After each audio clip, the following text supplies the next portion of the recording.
ambient sound. Okay, you should be able to hear more ambient sound now. Listen for the...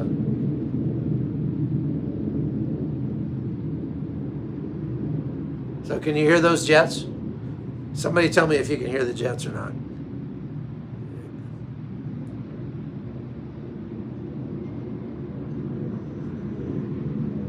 Okay, so you can hear better.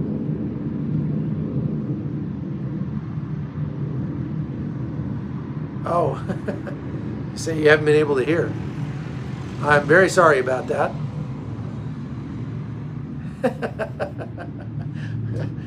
Well, we're still learning, folks.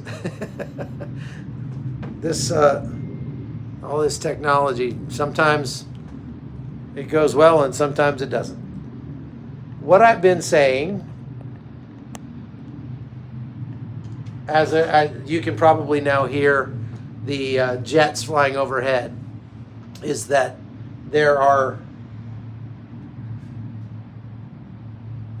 a lot of explosions happening around me. I'm in Ashkelon. You can see how empty the city is behind me. This is normally a bustling town of tourists. This is a great beach community. We're right on the Mediterranean Sea. It's beautiful. And so I'm gonna just see. Everybody can hear me okay? Okay, good. All right, here we go. Redo the live. Okay, I will redo it. All right. Hi, I'm Chuck Holton, and I'm in Ashkelon. And holy cow. Let me just introduce this live by saying that there is actually quite a lot going on, and I wanted to give you an update on what's happening here in Israel over the last 24 hours. Now, we've been doing these live broadcasts because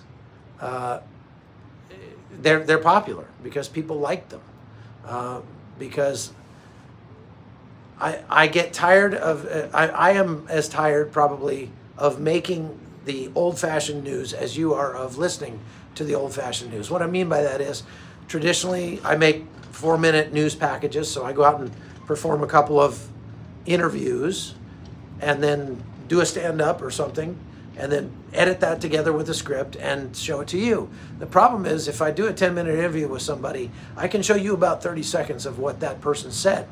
And it's, so you get a very thin slice of the reality, what that expert or person that's involved in the crisis or whatever had to say. And that's a problem. So we started doing these live broadcasts on YouTube because A, they're popular, people watch them, and B, it allows me to be a little more informal with you. That's the point of these. We are not going to stop doing formal news. You can still go watch that on CBN's News Channel. But we're just trying this out. We're going to see if people like it. They seem to. You guys are engaged and can ask me questions.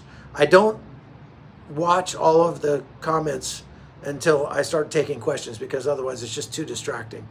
But I do go back after the live is over and look through them and maybe answer questions and that sort of thing.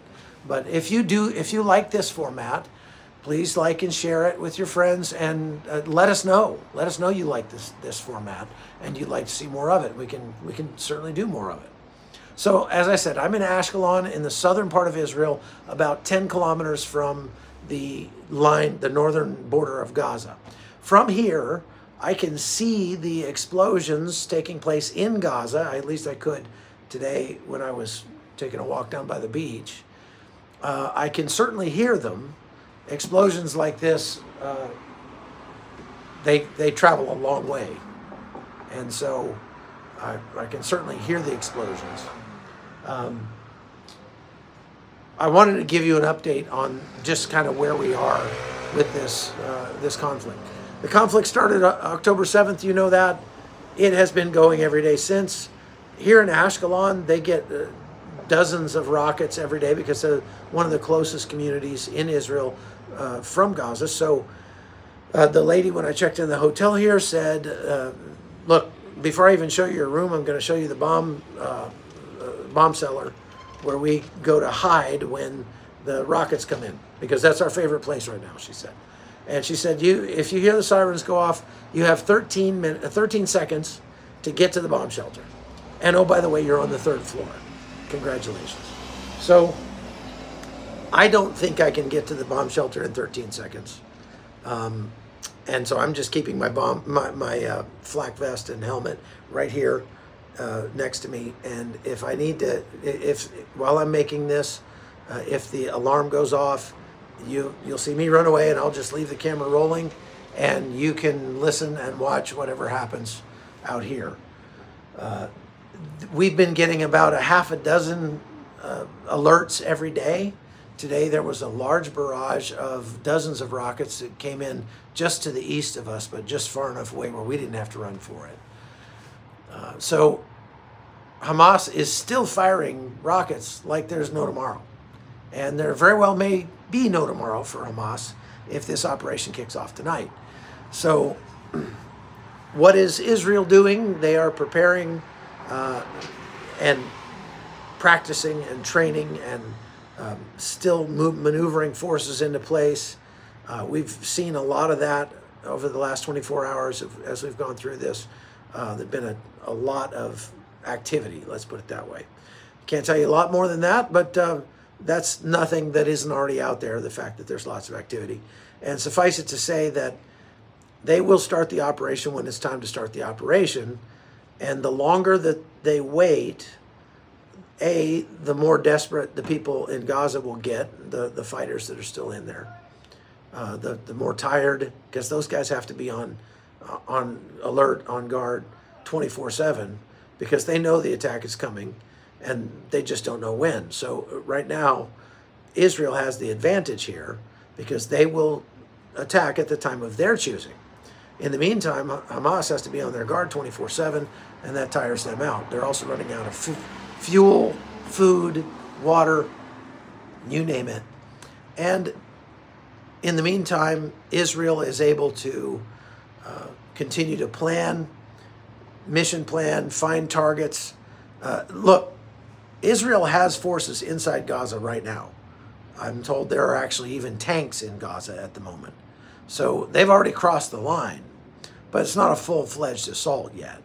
Now, from what I've been hearing tonight, before I got the microphone working, there were, I don't know, probably 100 explosions back here behind me, which is north of us.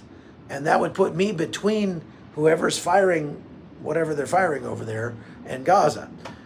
It sounded and looked, I was able to see a couple of rockets ascending into the sky. So it sounded like Israel fired a very large barrage at Gaza.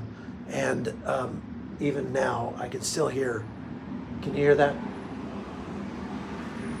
I can still hear jets overhead. So this may actually be the start of the war. We don't know. We'll find out soon enough. But they are definitely ramping up their attacks on Gaza.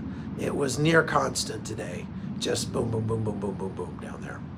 Okay, so that's that. There was a accidental discharge maybe of a Israeli tank that hit some of the shrapnel from that hit a guard tower on the Egyptian border. That was apparently unintentional. Israel immediately apologized, and I don't think anybody was killed in that thing. There has been a trickle of aid coming into the southern part of Gaza from Egypt. I'm told that many of those trucks are half empty just because Egypt is not excited about giving aid to Gaza at all. They don't like Hamas. Hamas is affiliated with the Muslim Brotherhood, and that's a big problem for Egypt. So they would not have given aid to Gaza if they weren't pressured to do so by the United States and the West, I would venture to say. Okay, other than that, we're just sort of in a holding pattern. We're waiting to see what happens when this thing actually kicks off, and it could be any moment. It might have just kicked off because we're hearing a very large increase in the volume of fire. So just to give you an idea of where things are, what you're looking at, you're looking north along the Mediterranean coast. So right over here is the Mediterranean Sea out there, and this marketplace and these things are right on the beach. The buildings back behind me is downtown Ashkelon, so we're looking north, we're south of that. And so Gaza would be back behind the camera. I can see the corner of it if I go over here to the edge of my balcony and look around the corner. But in order to get a good view, I'd have to actually walk down over there and go see. But nevertheless, I will definitely hear it when it goes off. And if things really take off, then we will go live and give you a play-by-play as that happens, okay? So let me take your questions. If you've got a few questions, please put them up now.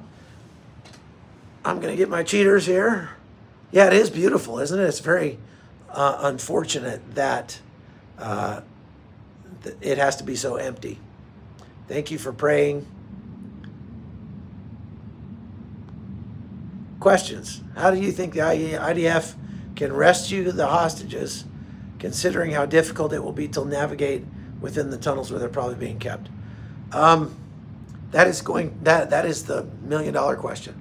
It's going to be very, very difficult to rescue any of those hostages. I think if I was a pessimist, I would say the only way any of those hostages gets out of Gaza alive, if they're even still in Gaza and haven't been smuggled to Iran or someplace, is through diplomacy. If I don't think you should expect to see large numbers of hostages being rescued out of Gaza, just because Hamas is not stupid enough to keep them all in one place, and so they're going to be spread all over the place, and they're going to be underground, and it's likely that many of them have already been killed and may be killed in the process of trying to rescue them.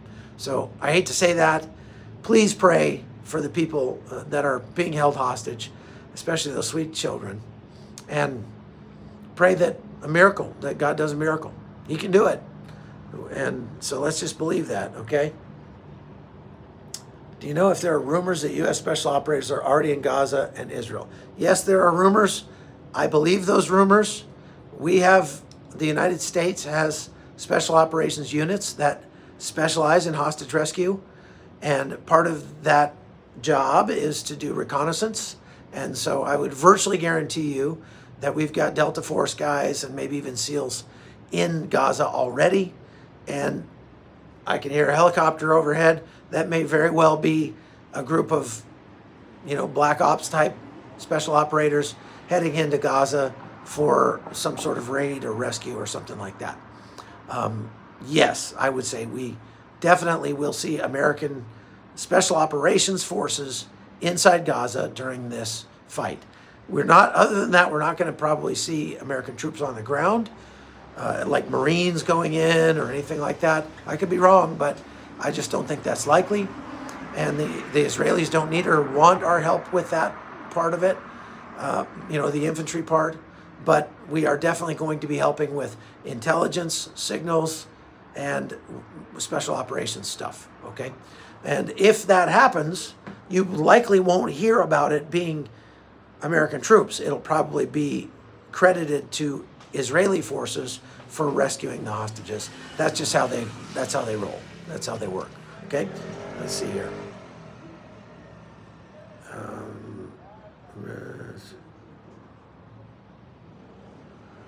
Israel knew where tunnels are in Gaza.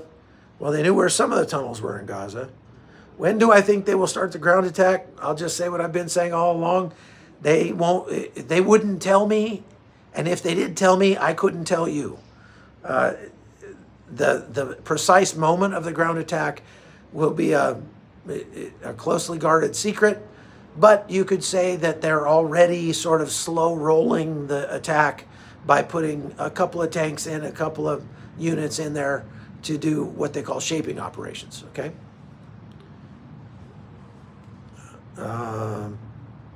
Can the people of Israel carry guns like here in the USA? They cannot. And that's really sad.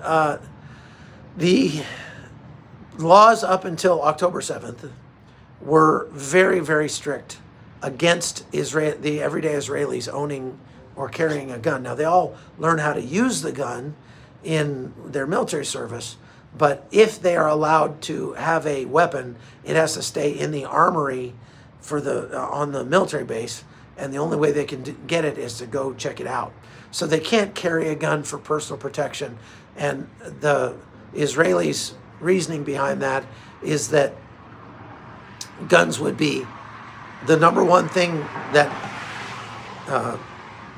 terrorists, bad people would want to steal, and then those Israeli guns would end up being used in shooting attacks against Israelis, and the government wants to avoid that. Now, since October 7th, the government has received more than 100,000 requests for concealed carry permits, for gun permits here in Israel, and they've said that they are willing to pass out guns, even assault rifles, to everyday citizens, especially in places like the West Bank, where they say they're most at risk.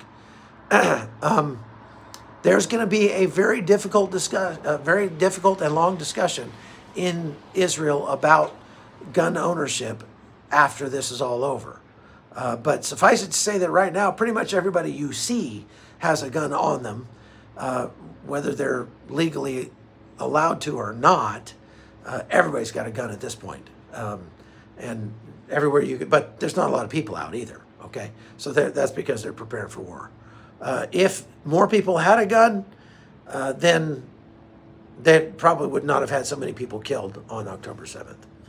Very sad thing. I'm trying to... Do people stop you to talk about what they've been through? Not so much. We do have people, everybody asks us where we're from, and they are very excited when we tell them we're from America. So that happens. But aside from that, we don't have people just walk up and want to tell us their story. So hopefully that answers that question.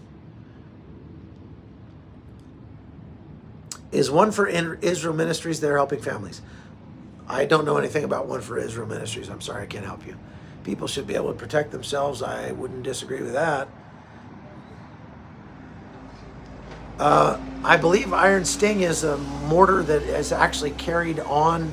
It's like a mini mortar that's carried on the Merc of a tank. I could be wrong about that, but I know there's a interesting kind of built-in mini mortar system on these Merkava tanks, because these tanks were basically designed and built specifically for fighting in Gaza. And that's why they don't really sell them to anybody else. They are one of the most survivable tanks on the planet. They are one of the heaviest tanks on the planet, and they are very high-tech tanks with all kinds of cool technology on them, some of which we don't even have a lot of details about. But suffice it to say, I would say this will be the first war where AI plays a very large part in the war, and we'll just learn about it afterwards, probably, okay? Am I scared of being here? No, I'm not scared of being here. That's what I do for a living, and I know when to duck, and I always buy a round-trip ticket. I'm scared of not getting home before Thanksgiving, because if I don't get home for Thanksgiving, it's going to be safer for me here than in my own kitchen. That's what I'm afraid of. Am I carrying? No, I can't carry a gun here. And besides, I got too much other junk to carry. How is the accuracy of iron beam proving? From what I've seen, it's proving to be very, very good. Are they letting more food in? Supposedly, they let more food in across the southern border with Egypt earlier today. Am I allowed to be armed ever? Not here, not in Israel, I'm not. Are they fighting mainly at Gaza at the moment? The fighting is just from the air at this point, and meaning airplanes and artillery. Am I afraid of Jesus Christ? No, I love Jesus Christ. I'm afraid of, I fear God, if that's what you're asking. Are there people out doing things like going to marketplace and such? Yeah, there are. This is a market right here. And it's open. And so the very few people who are left here in Ashkelon are going shopping there. I was one of those shoppers because there's no restaurants open. So very few.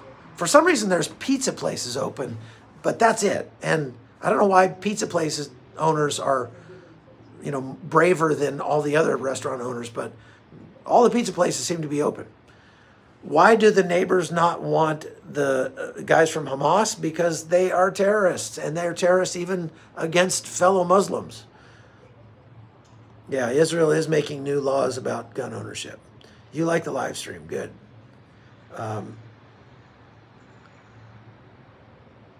R2, why do I fear God? Because I'm commanded to. Yes. How much do you think will actually make it into the humanitarian relief, and how much do you suppose to? The terrorists own Gaza. Hamas owns Gaza. So until Hamas is gone, every bit of that aid is most likely going to go to Hamas. They prioritize themselves over everybody else. They're not going to give it to anybody that's not a fighter. Is there a shortage of supplies here in border cities? No, not really, other than the fact that not much is open. We can get pretty much whatever we need, except for Mexican food, which is a real shame. Yes, thank you, Operation Paperclip. I appreciate that. Yeah, thanks. The last 20 years, how much time have you spent away from your home? When my kids were living at home, I tried to spend less than half of each month away from home. As my kids all left home or got to the place where they, how kids get to where they don't want to spend time with you anymore. I could be gone more, but I get to take my wife with me. So my wife, for example, went and stayed for a couple of months in Ukraine with me last year. If I have to end up spending any more time here, she's going to come over here. I won't take her to the front lines, but she'll stay in Jerusalem or someplace like that where we don't have to be apart so much. So I was only in my own bed last year for 30 days out of the entire year. But I wasn't away from my family that long because I bring them with me now as whenever I'm able.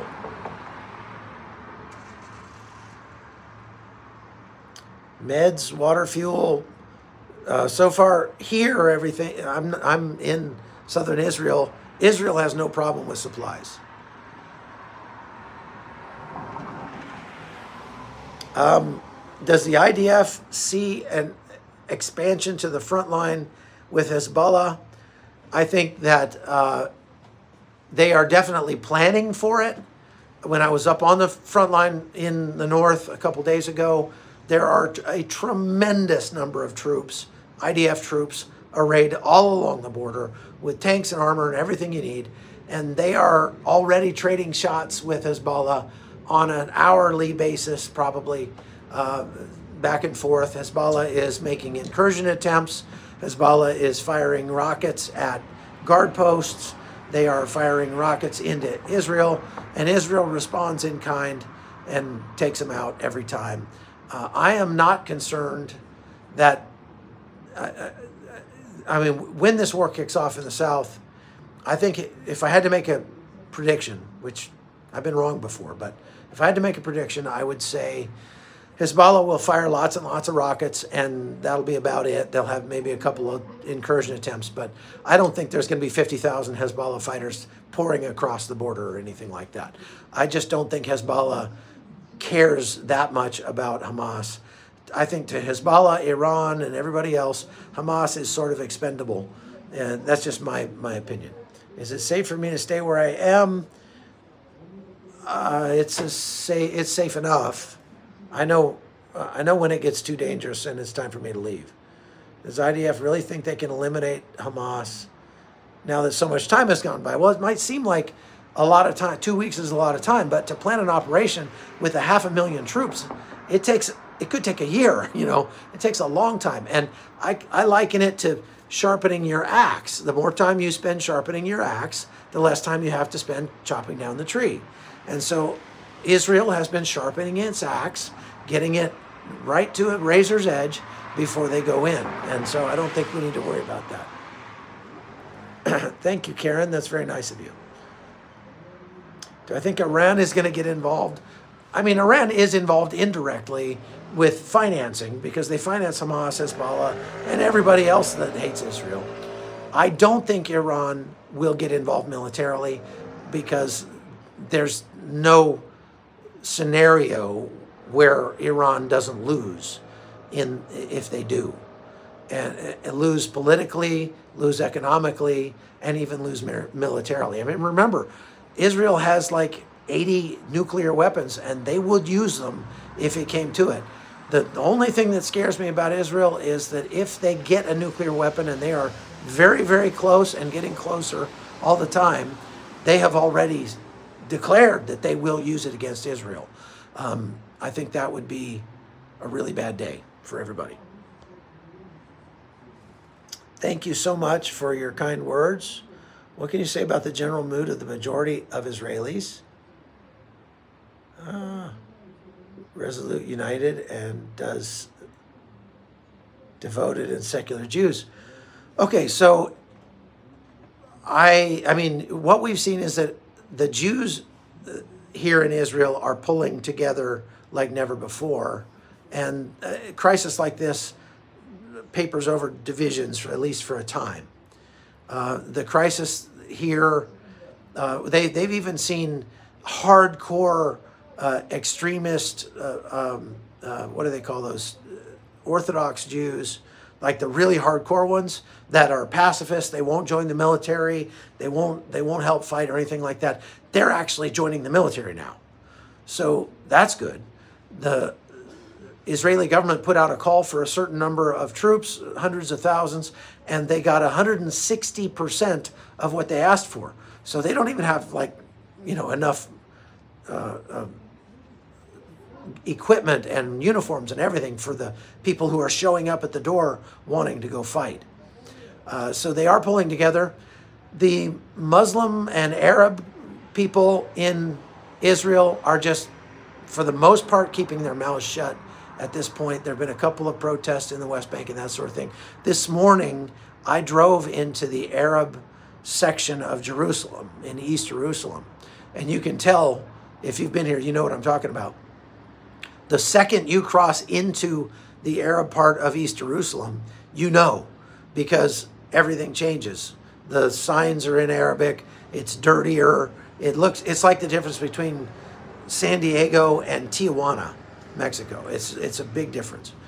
I went in there to do some shopping real quick, and I talked to a couple people about what was going on, and all of them are kind of cagey about the way they answer, but what they say is, you know, we're Muslims, and so we have to be on the side of the Muslims, and we don't like what Israel is doing, and we wish Israel would not attack Gaza. And you know, what's funny is, just a few of them have been. Did you guys see that? A couple of IDF trucks zooming toward the border with Gaza right now. So, oh. Hang on a minute. I hear something. Just a second. I'm going to go stick my head around the corner and see what's going on. Hang on.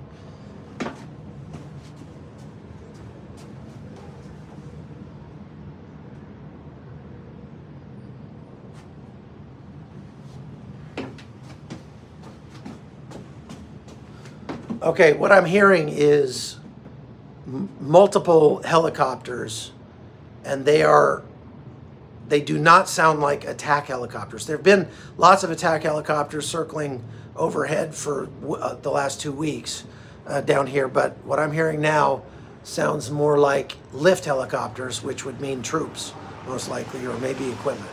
And there's something going on because a lot of traffic is now going that direction toward Gaza. So I'll let you know what else I find. Oh, I was talking about going to the Arab part of Jerusalem today. those guys, you know, it's crazy because they're under the same threat from rockets as the Jews are. A rocket isn't going to differentiate between Jew and Arab, and those rockets from Hamas they're homemade. They cut down the light poles and saw them up and pack them with rocket fuel and make rockets out of them. And so they're not very accurate at all. And because they're not very accurate, they they land anywhere, and that puts the 20% of Israelis who are Arab, 18% are Muslim. That puts the Muslim Israelis under the same danger as the Jews. So Hamas is killing lots and lots of Muslims, not only here in Israel, but in Gaza, because 20% of their rockets fall short and don't ever make it into Israel. Okay. Didn't the Palestinian people vote in Hamas? They did. Yes, that's right. They did. They voted in Hamas. Thank you for praying. Netanyahu is under a lot of pressure, for sure. He may very well not survive this. Several top-level Hamas planners were taken out in the last 48 hours, and they've formed a special unit to hunt down and kill every one of the people who was involved in the October 7th attack. How much guns and gold are inside the tunnels? Lots. Have I seen Iron Dome in action? Yes, I have. You may very well see it in action if we stay on this live call long enough tonight. You just might see it. Ground war soon? So maybe. Depends on what soon means. Am I going to report from inside Gaza? That depends on if I can get into Gaza. I'm trying to get embedded with the troops that are going in, but that's a difficult proposition. Yeah, they did. If they voted for Hamas, then they're now paying for that indiscretion. That's true. They are. Good question, Maverick. I don't know. Have any sacred sites been destroyed? Not that I know of. Why doesn't Israel get more involved in freeing hostages? I would say they're doing absolutely everything they can to free the hostages, but that's not going to be easy. No way. I hope my wife can join me shortly. Me too. Did the Palestinians vote for Hamas under duress? Likely so. That's a good question. Or is it under duress or under brainwashing? You know, either one, same thing. When do I sleep? As soon as I get done with this live shot, I'm gonna go to sleep. No, Israelis are not going to work. The kids are not going to school. Everything here is closed except for just a very few stores. Somebody says there are American troops are there. There are some American troops here in Israel, but they're not fighting. They're not on the ground in Gaza or anything like that, and they won't be for the most part.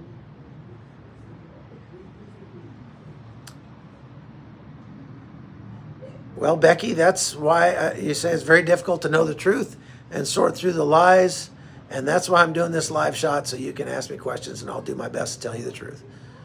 Are the IDF familiar with the tunnel system, and have they? Yes, they have special engineering units that's all they do is train to take out tunnels, and they've developed special equipment to deal with the tunnels and to find the tunnels and things like that. And they're going to be using technology in this fight in the tunnels that they've never used before. So there you go. Is it safe to travel to Egypt now from America? Probably not, if you're an American. If you can't blend in as an Egyptian, it's probably not real safe over there. Are there bomb sirens where I am? Yes, there are, about 6 times a day at least. And we've been very fortunate today because I haven't had any since I was here. I just got here a few hours ago. How are numbers going up for hostages? Because the people who came in here and who did this, murdered so many people, and they did it in such a horrific way. They burned many of the bodies, and so identifying the bodies is taking a long time. And so they're having to do, you know, DNA analysis and that sort of thing to try to figure out if somebody was captured or if they were killed. Sometimes they still don't know. And actually, there are still Hamas terrorists running around in Israel who came in on October 7th, and they've been hiding out for 2 weeks, and they just caught another one this morning down here. The IDF is supposed to be one of the best in the world. They are. You see the technology that showed the tunnels over 30 plus feet. I've done stories about the tunnels before. Am I former military? Yes, I was a U.S. Army Ranger in the 75th Ranger Regiment, and then flew helicopters as a Aero Scout observer, which is kind of like a co-pilot on a scout helicopter for 4 years while I was in college. Innocents will perish. Yeah, that's true.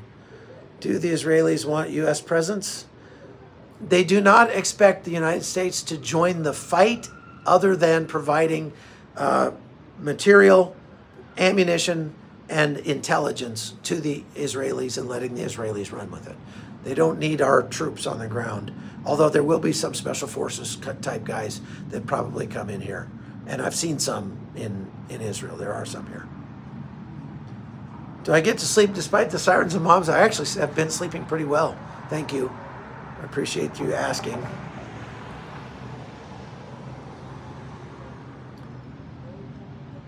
Do I think the conflict might spill over into Egypt? I don't think so.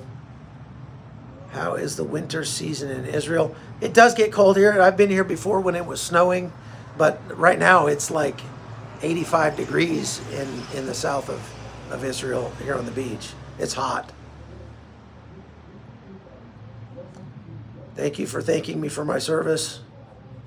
Are they allowed to gas the tunnels? Well, if they did, they would gas whatever hostages might be in the tunnels, so that's kind of difficult. They have a very, very difficult job ahead in clearing those tunnels. There's no way. Gabby says, we only hear the leftist view here. I'm not sure what you're talking about, Gabby. I've been accused of being a lot of things, but a leftist isn't one of them.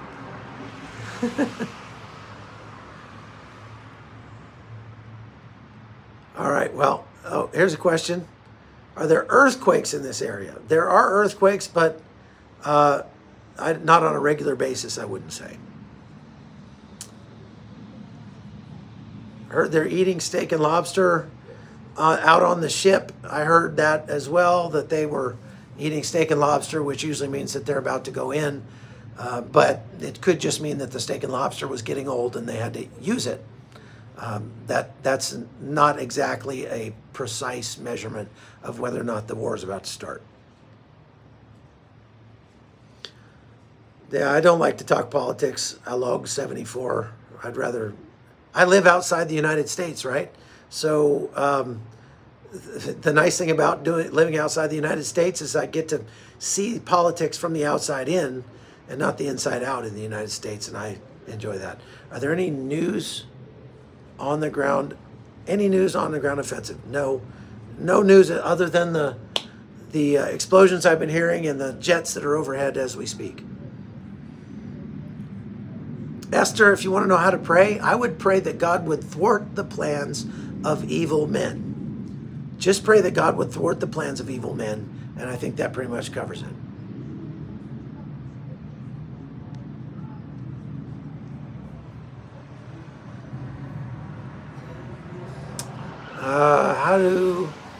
How do they see Christians? There are very few Christians in Israel, other than the tourists. The Christians, I think it's 1.6% of the population are Christians, and so they're such a minority that they're more of a curiosity than anything, I would say. I don't think there's a lot of persecution toward Christians necessarily, although lately some of the extremist Jews have gotten, for some reason, fed up with the Christians. I think that's because of the Armenian issue. If you're not familiar with that, Armenia is the world's first Christian nation. I came here to Israel from Armenia, where I was there reporting. The Armenians have been in Israel since the 4th century. And their legacy, Christian legacy, goes all the way back to 301 AD. So a quarter of Jerusalem, of the old city, is called the Armenian Quarter. And there are Armenian churches, there's Armenian writing, there's a lot of Armenian stuff out there, right? So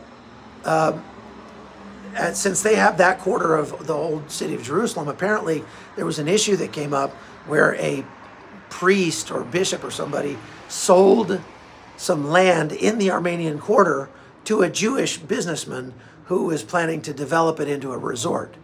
And the Armenians got pretty upset about that, had a bunch of protests. They had some clashes between Armenians and Jews. And now this is sort of spilling over, and some of the more extremist Jews have been seen literally spitting on Christian tourists and stuff, which is not a good look, Israel, because nobody supports Israel like evangelical Christians. And if you want to, crush your tourism, just start spitting on your tourists, right? Yes, I changed hotels today. No, not for a higher vantage point, for a closer vantage point, because I was in Jerusalem last night. Now I'm in Ashkelon. So Jerusalem is a little over an hour from the Gaza Strip. Right now I'm about 2 minutes from the Gaza Strip if I drive fast, going this way. That's why I moved, because this war is about to go down, and I want to be closer to the action. Do I think they might be delaying the ground assault? Yes, I think they might be delaying the ground assault, partially because the United States has been pressuring them to do so. Raj, if you want to know why I moved to Panama, you need to follow me on my YouTube channel, which is The Hot Zone with Chuck Holton.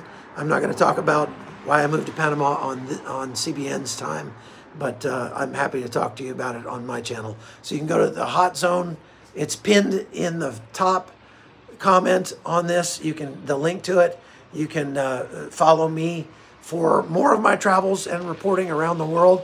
Like I said, I go to about 25 countries a year, all bad countries.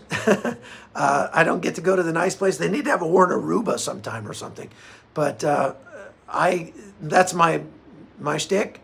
And so I go to wars and disasters around the world. If you want to follow the other places that I go, you can go to my podcast at The Hot Zone, or go to chuckholton.locals.com.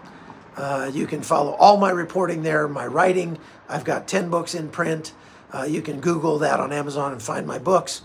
You can find my documentaries.